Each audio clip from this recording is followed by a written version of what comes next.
Bienvenidos de nuevo a este curso de catecismo, que más o menos es una vez al mes, aunque, bueno, la última vez que grabamos creo que fue hace 2 meses, pero da igual, la cuestión es que estamos aquí y vamos a iniciar esta sesión con la máxima ilusión, invocando al Espíritu Santo. Ven Espíritu Santo, llena los corazones de tus fieles y enciende en ellos el fuego de tu amor. Envía, Señor, tu Espíritu y renueva la faz de la tierra. Oh Dios, que has iluminado los corazones de tus fieles con la luz del Espíritu Santo, haznos dóciles a sus inspiraciones para gustar siempre el bien y gozar de su consuelo. Por Jesucristo nuestro Señor. Amén. Bueno, pues la sesión de hoy es Dios al encuentro del hombre, que son los puntos del catecismo del 50 al 141. Aquí a la izquierda sencillamente tenemos el propio catecismo por si acaso queremos hacer alguna consulta. Pues bueno, la sesión de hoy es la continuación de la del otro día. El hombre es capaz de Dios. Dijimos que el hombre, viendo la naturaleza, el mundo, viéndose a sí mismo, es capaz de decir, oye, tiene que existir un ser necesario llamado Dios que haya creado todo esto, ¿no? O sea, es decir, que el hombre por la sola razón es capaz de creer en Dios. Por tanto, esto es, pues es filosofía, ¿eh?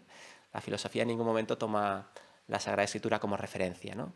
Pero el tema de hoy sí que es de Sagrada Escritura, es la revelación de Dios, Dios al encuentro del hombre, ¿no? O sea, la teología se ocupa de la revelación. Y el próximo día ya avanzamos que daremos el tema de la respuesta del hombre a esta revelación de Dios, precisamente. Pues vamos a por ello, Dios al encuentro del hombre, y el primer punto es la revelación de Dios propiamente dicha. ¿Qué revela Dios al hombre? Pues en primer lugar, a sí mismo. La Santísima Trinidad. Sabemos que Dios es uno y al mismo tiempo son tres personas. Jesucristo constantemente nos habla de su Padre. Bueno, y toda la Sagrada Escritura es una revelación de Dios mismo. Pero al mismo tiempo, Dios revela el designio de su benevolencia. Es decir, el deseo de su bondad. Y es hacer partícipes de la vida divina a todos los hombres para hacer de ellos hijos adoptivos. Esta idea ya la introducimos el otro día, creo que en la sesión introductoria del catecismo.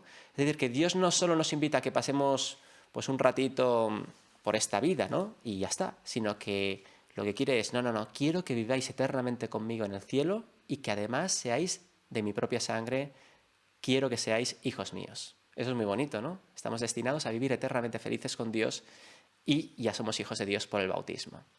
Bueno, pues con todo lo que tenga que ver con los sacramentos, está, pues, como de alguna manera, llevando a cabo este designio de Dios, ¿no? El bautismo, la Eucaristía, etc.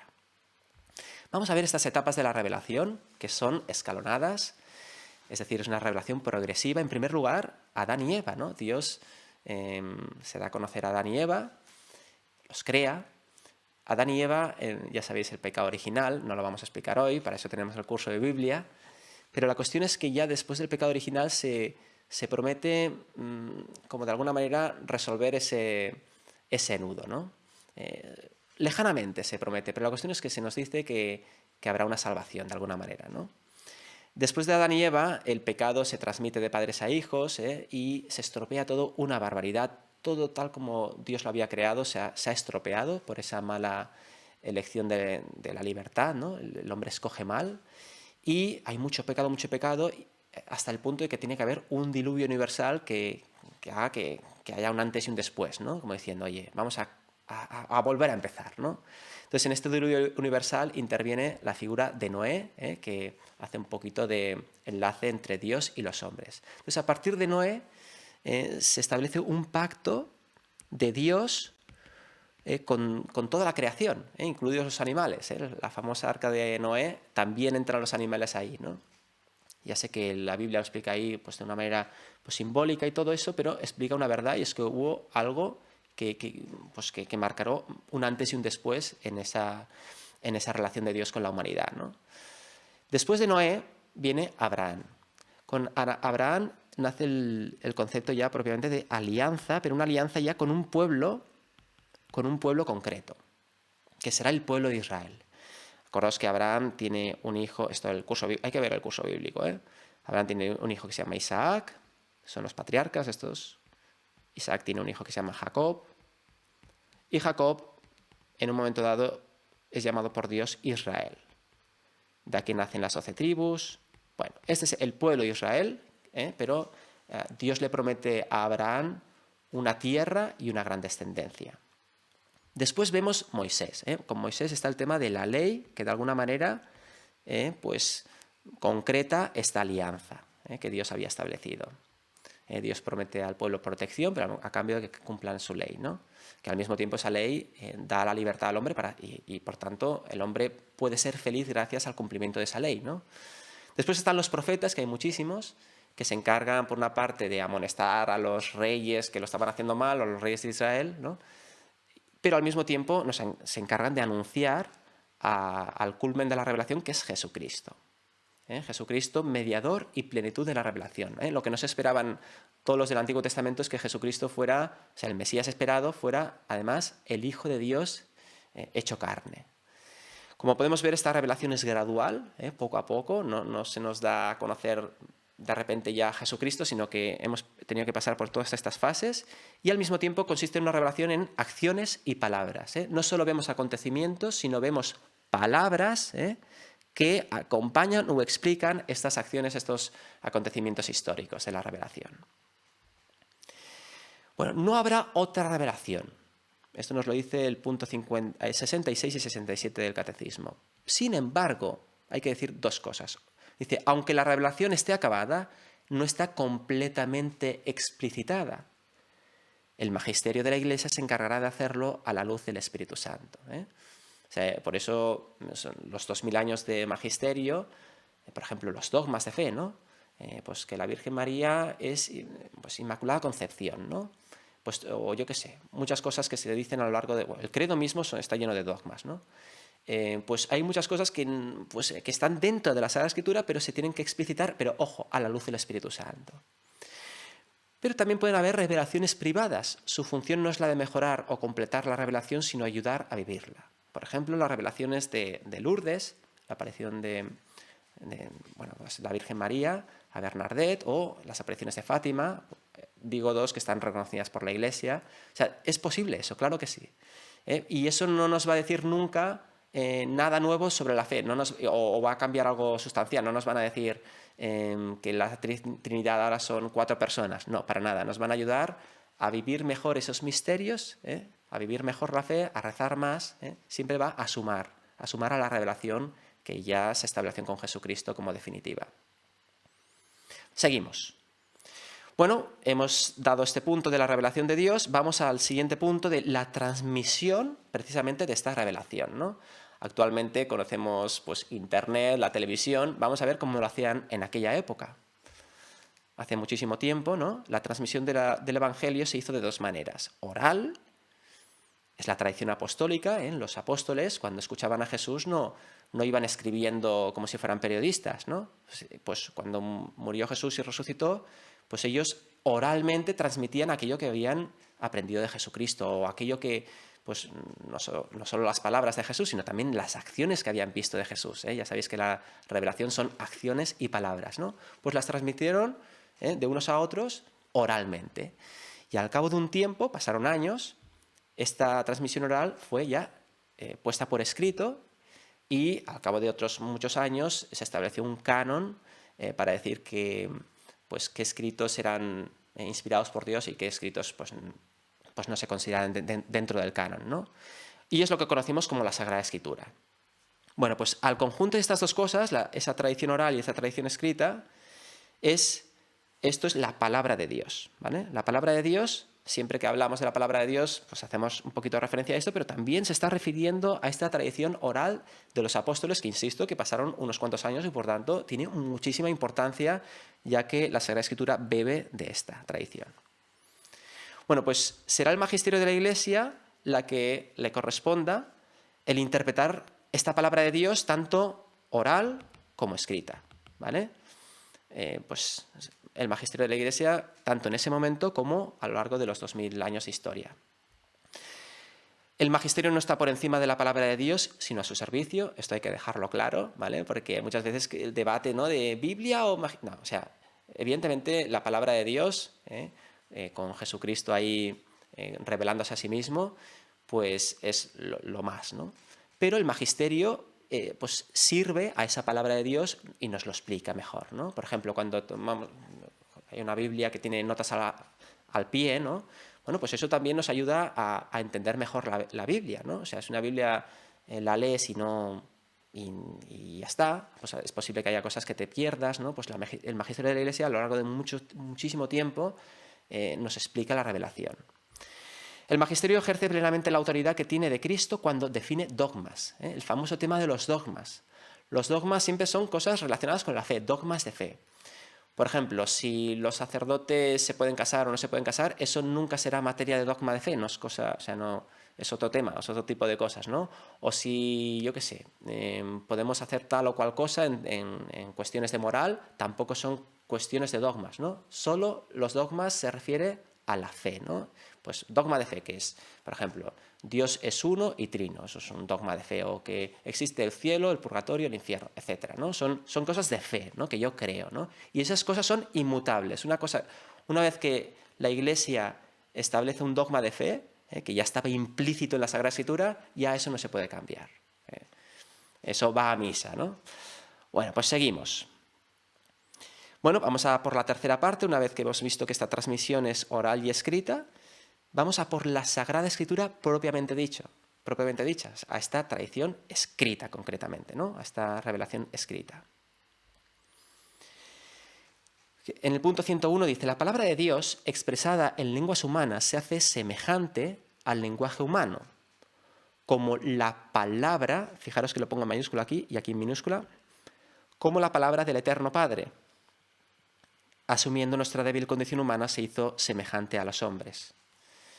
La palabra del Eterno Padre es Jesucristo, ¿eh? Y la palabra de Dios sería esta revelación que hemos dicho, ¿no? Entonces, un poco, para ver un poquito esto, podemos decir, ¿no? Así como Jesucristo es 100% hombre y 100% Dios, así también esa revelación, aquí hemos puesto solo la revelación escrita, pero bueno, así simplificamos, es también 100% autoría humana, fue escrita por hombres, y por tanto puede tener algún error de lo que sea, pero es 100% autoría divina. Por tanto, en cuanto a verdades, no se puede equivocar.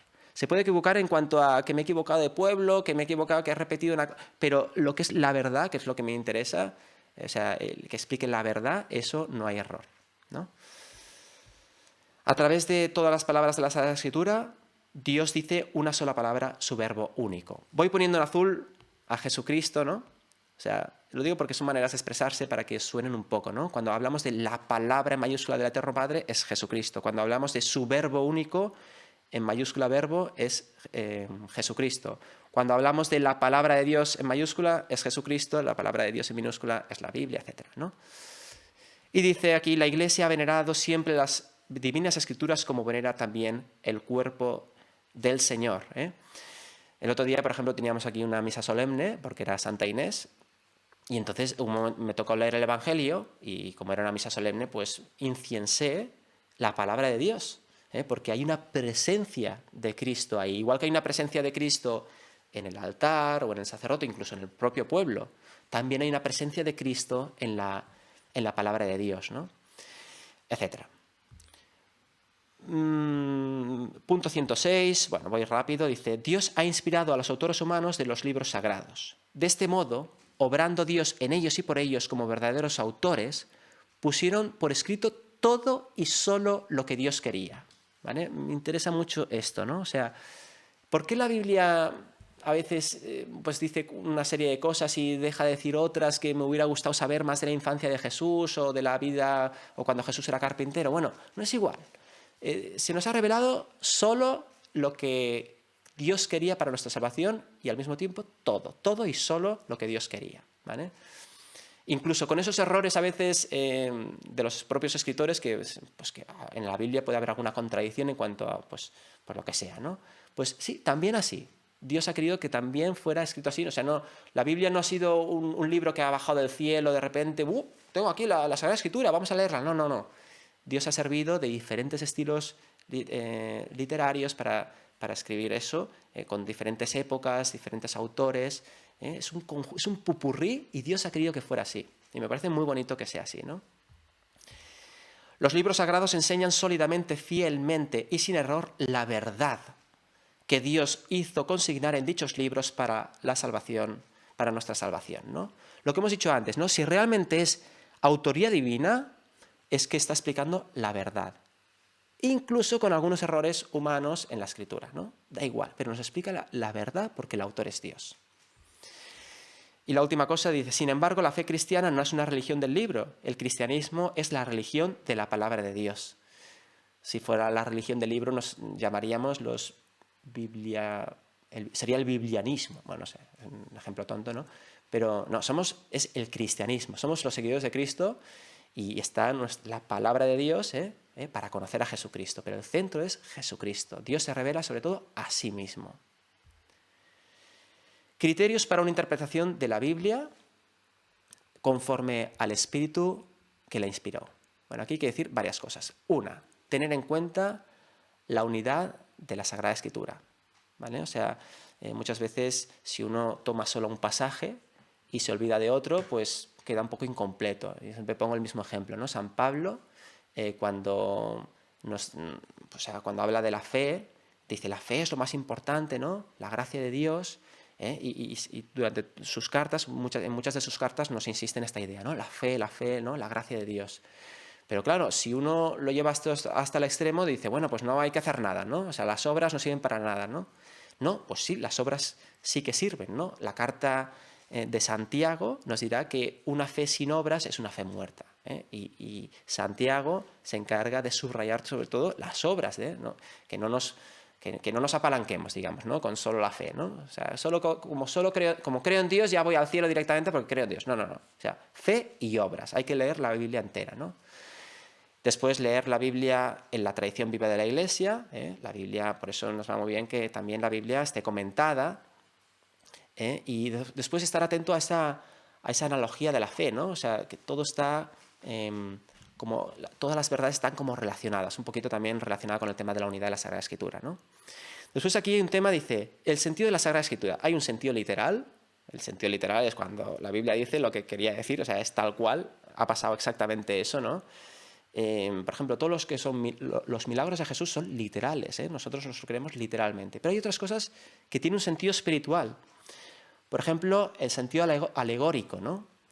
Son palabras un poquito así, pero dice, es el que nos permite adquirir una comprensión más profunda de los acontecimientos, reconociendo su significación en Cristo, ¿no? O sea, todo lo que tenga que ver, o sea, cualquier cosa de la Sagrada Escritura que nos remita a Cristo, en plan, esto tiene, o sea, su significación en Cristo, ¿no? Por ejemplo, yo qué sé,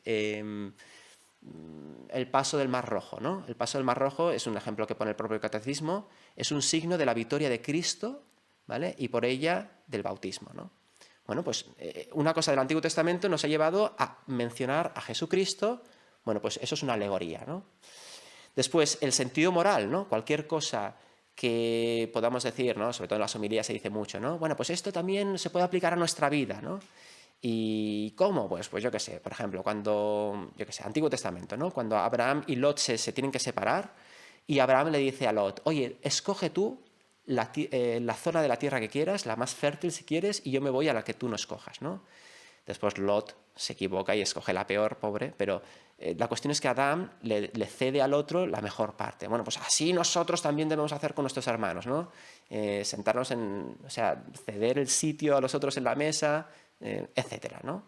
Sentido moral, ¿no? De ese acontecimiento de Abraham y Lot podemos pues sacar una cosa para nuestra propia vida.